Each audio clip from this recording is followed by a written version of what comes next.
Back here on SportsCenter, Brock Osweiler, he's in Cleveland. Tony Romo, he's in the CBS booth. Texans still need a quarterback. So this week, Houston is bringing in both Deshaun Watson and Patrick Mahomes. They're second to their facility. Only two quarterbacks on their roster right now, Brandon Weeden and Tom Savage. So let's check out the signal callers that the Texans currently have, or at least take a closer look here. Despite Brandon Weeden actually having more experience, Tom Savage might be the guy that Houston's going to move forward with. Savage has just 2 career starts and has yet to throw his first touchdown pass in the NFL. I'll never expect to be the starter. I'm always going to play like I'm the third string guy and trying to make the team, and that's how I'm going to play, regardless if I'm a fifth-year starter or whatever. I'm going to go out there and I'm going to play hard, and nothing in this league is going to be handed to you. So you got to go out there and you got to earn it every day. Brian Smith from the Houston Chronicle covers all the big shows in Houston. He was at the Rockets-Thunder game last night in the duel between the 2 leading MVP candidates. But first, Brian, let's talk Texans. Players back to work for off-season workouts, usually boring time of year. No Brock, obviously no Romo. Texans still need that quarterback. We just heard from Tom Savage. You were in the room when he was speaking today. What was your takeaway? That the Texans are going to cross their fingers and pray and hope that this thing works out. The $72 million man is gone. No Tony Romo.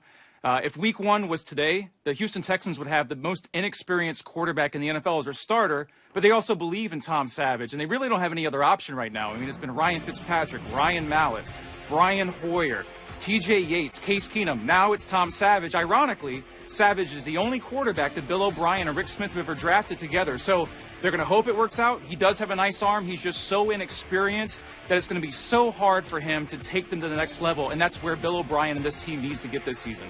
Surely, and we know O'Brien was there to develop a quarterback. We'll see if he'll be able to do it with him.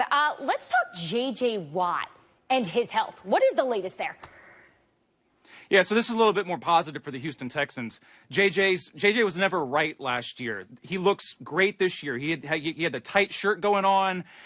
He was fun. He was upbeat. It sounds like J.J. Watt's going to be 100% this season, and that could be absolutely huge. Jadeveon Clowney, J.J. Watt on the same line. The Texans have really never had that. And you're talking about the #1 defense in the NFL last year. So the quarterback position, the offense, those are all huge question marks for this team. But J.J. Watt back with Clowney, back with this defense, that defense, once again, is most likely going to carry this team all season. Well, you mentioned J.J. Watt's tight shirt, which he was in one of those last night at the Rockets game. I know you were there as well. J.J. was courtside. Patrick Beverley all up in JJ's face, obviously pretty fired up.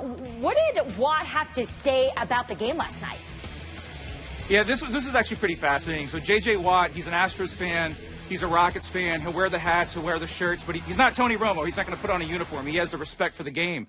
But J.J. Watt said that Pat Beverley inspired him. And J.J. Watt, it's hard to inspire J.J. Watt and work harder than him. But Pat Beverley was in full Wolverine mode last night. We talked about James Harden and Russell Westbrook so much. Pat Beverley stole the show in game 1. J.J. Watt was courtside, and he said that Pat Beverley was so intense, he was almost a little scared. He was almost a little frightened in a good, friendly, fun way.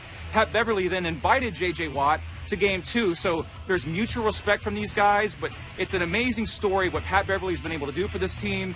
He had to fight his way into the league, and now he's inspiring J.J. Watt courtside. All right, then we got some new BFFs down there in Houston.